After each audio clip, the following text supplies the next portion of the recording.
I'm a lawyer, I'm a regulator, and I'm a non-executive director, sit on a few boards. As a lawyer, my work focuses on setting solid foundations for my clients so that they can grow and prosper from firm grounds. As a regulator, I use my life experience, my legal training to um, enforce legislation and to ensure compliance.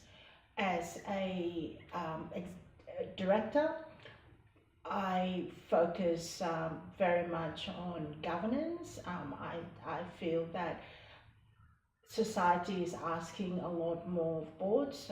Society is asking um, questions like instead of what does the board know, um, we're being asked, boards are being asked, why didn't the board know about something? Yeah. To understand how relationships are so important and how trust is so important. As an example, in Australia, we have what we call a black letter system of law, where everything is written down.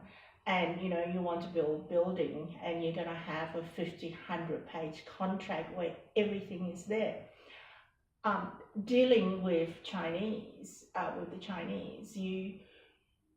the whole transaction might be 2-3 pages, and as a lawyer, that absolutely freaks me out, because I want everything sort of fully documented so that both sides know exactly what their obligations are. But I think it's different in China, and we need to feel comfortable with how they do their transactions. Just like the Chinese people need to feel comfortable as to how we do transactions and don't get freaked out when we give them a 150 page contract. I've never been to Beijing, so I'm really looking forward to see Beijing. Last year, I was fortunate enough to go to the China High Tech Fair at the invitation of Invest Shenzhen.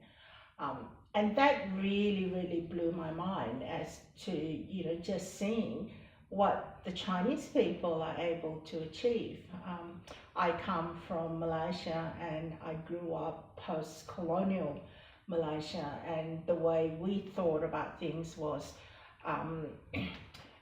the white person was know-all, and everything they did was amazing, and the Asians were just catching up.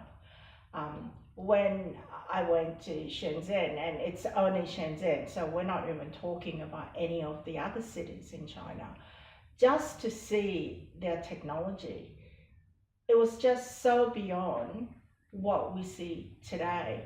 And also to see the government influence. The government said a few years ago, it's time we innovate because it can't be business as usual. And the whole country innovates. Australia is struggling about the NBN, and so one of the questions I asked was, how does China get to have fiber to the home? Because a lot of the new technologies is as a result of having that sort of fiber to the home. And I was told, well, the government mandated it, and if the big telcos didn't do it, they get fined. And so, and that's what has enabled the whole country, I guess, to innovate as quickly as it has. And as a country, our Prime Minister talks about innovation, but I don't know how much of that has actually filtered through to the man in the street. And we need, for us to prosper in the region and in the Asian century, we need to be thinking that way. We need to be thinking big, and we need to have very much a can-do attitude. I was pretty influenced by an interview that Jack Ma gave, and he said quite simply, there are three advances, technological advances. The first was the Industrial Revolution that allowed us to make things. The second was distance, whereby things were not as far anymore. And he said that the third industrial revolution is innovation. You know, we need to be able to think, and we need to be able to dream, because without thinking, without dreaming, um, how do we better ourselves, and how do we better life? And we're having, AI is really big, and one of the things that um, I was quite impressed with when we went to Shenzhen, we visited some startups and some innovation centers. And what they were asking for was AI. You know, that was what they were interested in. And so that's what our future is going to be. It's going to be AI.